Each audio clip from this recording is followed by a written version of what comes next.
Alright guys, so let's review what you need to know for your Chapter 4 test or your Chapter 4 exam this week. Okay, so a couple of things. We'll just kind of go through some stuff in general, right? As far as this chapter is all about patient communication and personal appearance in healthcare, personal characteristics, teamwork, leadership, stress, and managing your goals. Okay, so I'm just gonna go in order, kind of a little jumbled up all over here. So as far as name tags go, most healthcare facilities require you to wear a name badge, right? So just remember that. Most healthcare facilities require you to wear some sort of a name badge. If you're working in a long-term care facility, by law, you have to wear a name badge, okay? As far as perfumes, aftershaves, aftershave lotion and just smelling good. Yes, as a healthcare worker, you're going to be dealing with patients, so you want to be clean, right? But you should not put on aftershave lotions, perfumes, and stuff like that. Why? Because the patient may be allergic to that and it may bother them, okay? As far as jewelry, you cannot wear long chain necklaces, okay? So if it has anything with a long chain necklace, if the statement mentions anything about wearing a long chain necklace as acceptable, no. You can't wear a watch, you can't wear a wedding ring, and you can wear small earrings. But if it mentions anything about like a chain necklace or even a long chain necklace, no, you cannot wear that, okay?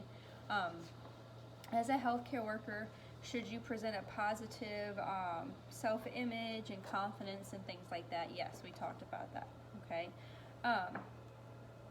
What else we got on here? Stress. As far as stress goes, everybody experiences a certain degree of stress on a daily basis. Okay, that's just a given fact. So everybody experiences a certain degree of stress on a daily basis. You can have the best time management plan in the world, but that's not going to eliminate all your stress. Okay, so even though you have a good time management plan, you're not going to eliminate all your stress. You're still going to have stress. Okay, that's just the way it is. Okay. It's just part of life. Everybody's got stress. Let's see what we got. As far as sleep goes, for a healthcare worker, does every healthcare worker need 8 hours of sleep every night? Okay, no. Everybody's sleep varies. Some people may need 8 hours of sleep every night. Some person may only need 6 hours of sleep. Some people may need 10 hours of sleep. It just depends. But the statement that every healthcare worker needs 8 hours of sleep per night, no. Sleep varies. It just depends on the person. Okay. As far as jewelry, the reason why they don't allow you to wear jewelry is it can get pathogens and junk under there. So if I have like a big old wedding band on or something like that, like even here, I have my wedding band and my engagement ring, but things can get in between there, like pathogens and gross stuff, and that can carry on to the patient. So that's why they don't let you to wear them. Plus they can injure the patient and things like that too. Okay. If my workplace says, you know what, you can wear regular clothes, maybe I'm working somewhere at a doctor's office or whatever, and they say, you know what, you can wear regular clothes. Does that mean that I can wear whatever kind of jewelry I want and the restriction with jewelry does not apply to me? No. Even though I can wear regular clothes, they say I don't have to wear scrubs, I can wear whatever I want to a degree, I still have to go by the jewelry rule and only wear my wedding band, my watch, and limited earrings, okay? So the jewelry restrictions don't just go out the window just because you're working in some place that allows you to wear regular clothes, okay? It doesn't work.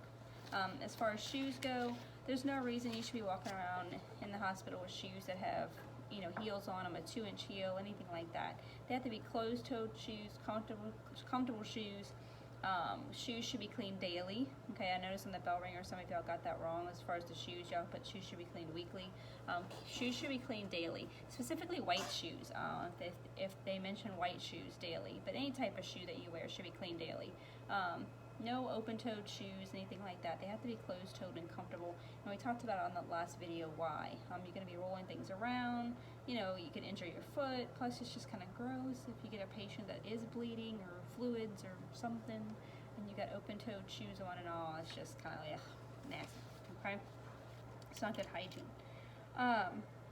What else we got? First impression, okay, and that's going back to holding yourself confidently and a positive self-image. Know the time limit that it takes for somebody to make a first impression of you.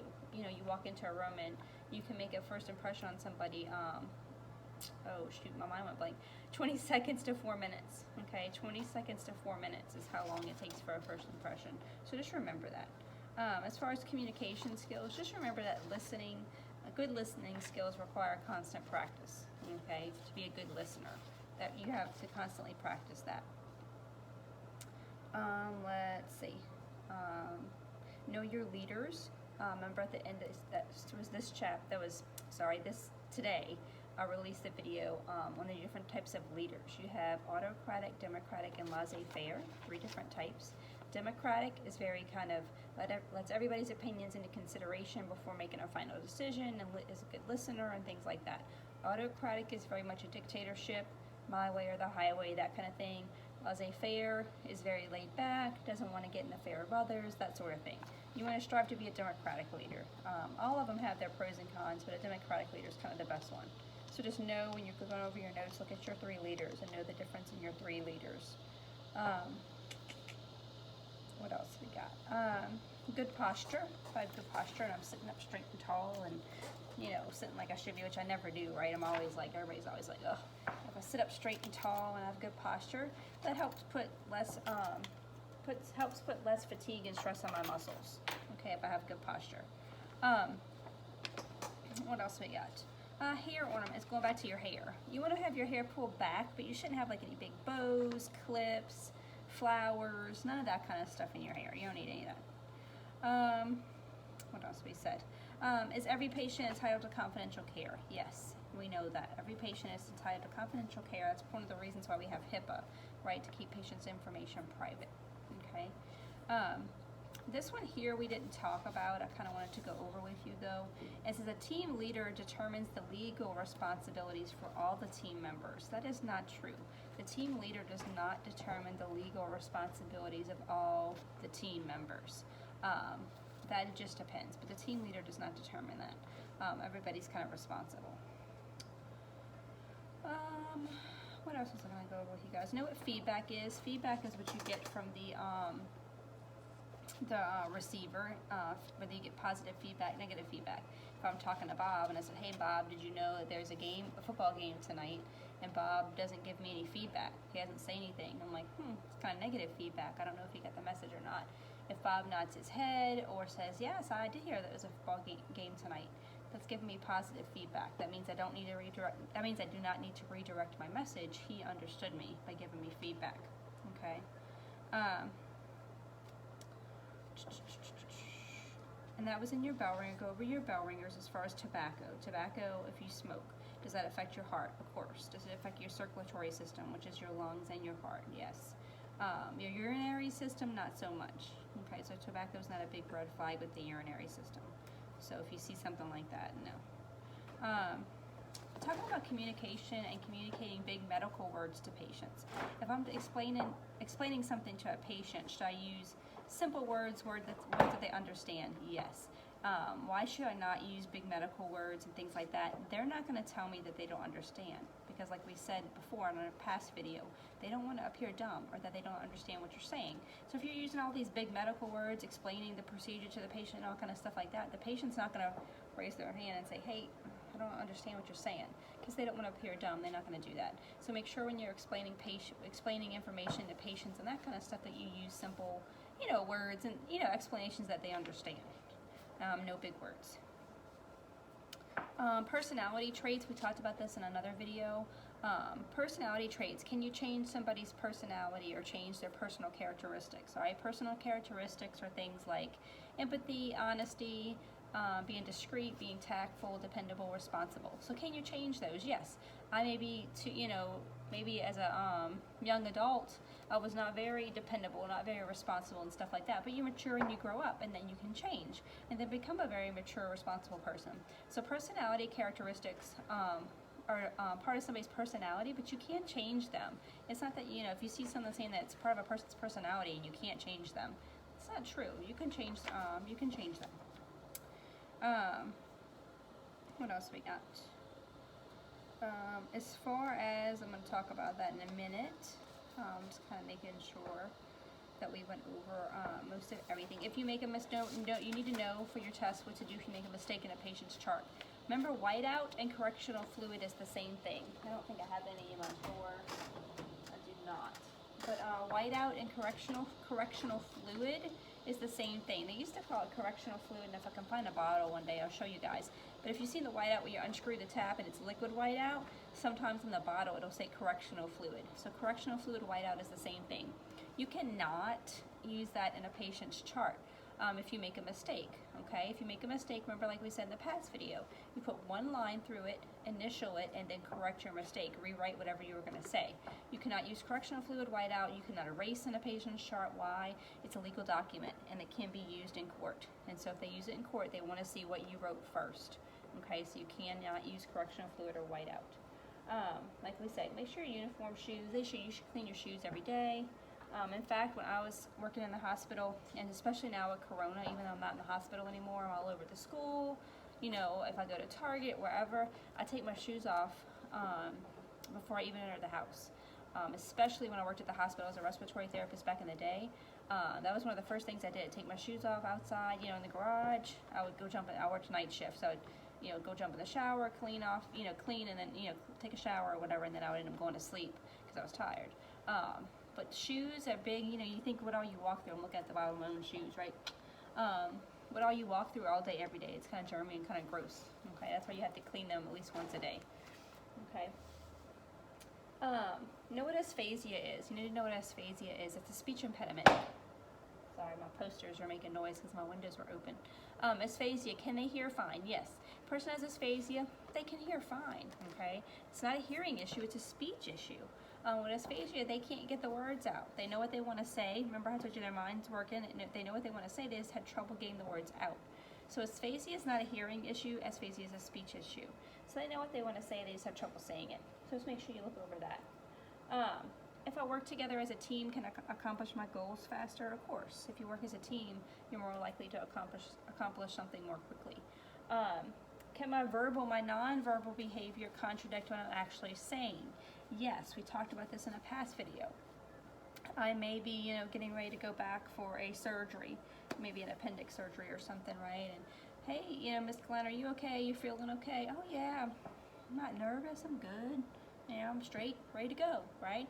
But then they look, you know, the nurse looks over at me and my blood pressure's sky high and I'm sweating and you can tell I'm just like fidgeting and stuff like that. So my non-verbal behavior, my temperature, my blood pressure, my fidgeting, my, you know, non-verbal hand movements is totally contradicting or not agreeing with what's coming out of my mouth. My mouth is saying, I'm fine, I'm good, but all this other stuff's going on. I'm not. So then as a nurse or a medical worker, you have to pick up on that and say, you sure you're okay? You seem like you're a little nervous, that kind of thing. So your nonverbal behavior can totally contradict what your verbal behavior is saying, okay? Make sure you look over the definition of communication. Make sure you use Quizlet and go through all those personal characteristics like empathy, tact, discretion, and all that. You need to know what those are. Those are, I can tell you straight up on the exam, you're going to need to know what they mean. And we've kind of been over those before. What else we got?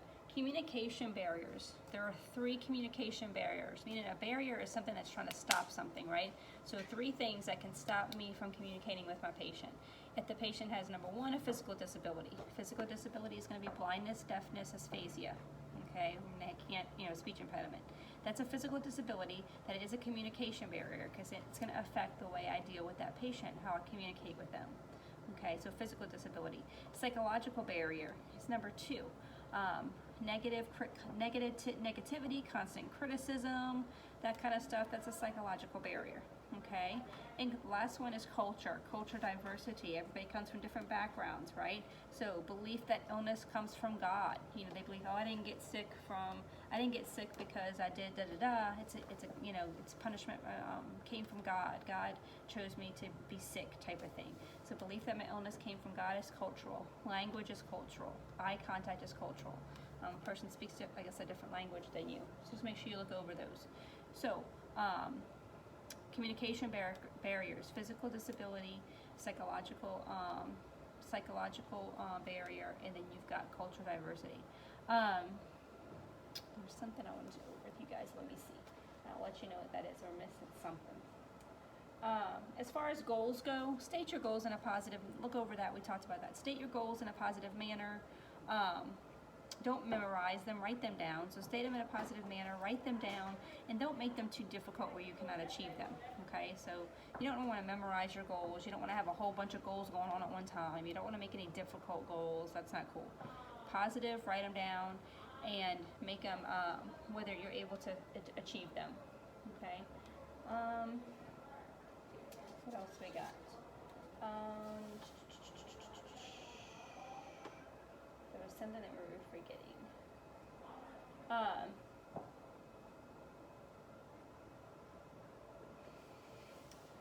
Leaders, look over what happens to the body when your body goes into stress mode. Remember, your pupils dilate. Your pupils dilate. Your circulation starts flowing. Your circulation increases. Blood flow increases. Your digestive slows down. Watch that. Your digestive system does not increase in a stress situation. Your digestive system slows down. Your saliva does not increase. It decreases. You get like cotton mouth. Can't talk. Okay, so just kind of look over those in your notes. What else we got? One last thing was subjective and objective observations. Remember, subjective is an observation that you cannot see. Objective is, think of an object. Can you see an object? Yes. So if somebody's saying that they're really warm, like I'm like, oh, I'm hot. You know, I'm a patient, and I'm like, oh, I'm burning up. I feel like I'm on fire. I'm hot. Is that subjective or objective? That's subjective. They can't see that I'm on fire, that I'm on hot. They're just going by what I'm saying, okay? If I'm sitting there drinking a lot of water, you know, Mr. Melendez says that he's drinking a lot of water. You know, you sitting there watching him drink a lot of water. That's objective. If somebody's saying that their temperature is 107, and you can see the temperature is 107, you can see that. That's objective. If the person's skin is really red and flushed, or they've got sores or something like that, that's all objective. You can see all that. Somebody telling you something, oh, I'm really, really hot. Oh, my throat hurts. It feels like I'm swallowing glass. Oh, my chest hurts. It feels like an elephant sitting on my chest. That's all subjective. You can't see that, okay? Subjective observations, okay? I think that's about it. If you watch this video, hopefully you watch this video, and you study your bell ringers, and you study the Quizlet, you should be fine. Any questions, any problems, let me know. Remember, the test is going to post up at 8 o'clock Wednesday morning, and you've got till 11:59 Thursday night to take it, okay? And then they'll kind of wrap up this 9 weeks, and I'm looking so forward, I know I've said it before, to seeing you guys again next week. I shouldn't say see you guys again, because I've never met y'all. So I'm really excited to meet you guys and for you to meet me, and we can get to know one another and get to talk about all kind of medical stuff and fun stuff and learn the bones and the heart and all kind of cool stuff this upcoming quarter. So I'm excited. But anyway, if you ever need me anytime, you know where to find me. Hope you have a great rest of your Monday. Bye, guys.